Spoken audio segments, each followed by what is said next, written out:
فضا Punjab CCD news HD سے مظفر گڑھ تھانہ صدر مظفر گڑھ پولیس کا جرائم پیشہ افراد کے خلاف کریک ڈاؤن کارروائی کے نتیجے میں ڈکیتی کے مقدمہ نمبر 276/25 میں ڈکیتی شدہ موٹر سائیکل موبائل فون نقد 50,000 روپے ریکور کر کے مدعی مالک کے حوالے کر دی گئی۔ تفصیل کے مطابق ڈسٹرکٹ پولیس آفیسر مظفر گڑھ سید غضنفر علی شاہ کی خصوصی ہدایت پہ SHO تھانہ صدر مظفر گڑھ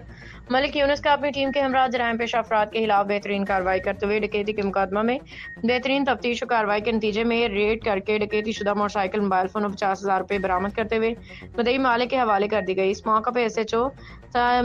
مظفر گڑھ ملک یونس کا کہنا تھا کہ ایسے افراد معاشرے کا ناسور ہیں، ایسے افراد سے آنی ہاتھوں سے نمٹا جائے گا، ایسے افراد کسی قسم کی رعایت کے مستحق نہیں، ان کو سخت سے سخت سزا دلوائی جائے گی۔ جرائم سے پاک معاشرہ اور شہریوں کے تحفظ اور جان مال کی حفاظت کے لیے مظفر گڑھ پولیس ہمہ وقت کوشاں ہے۔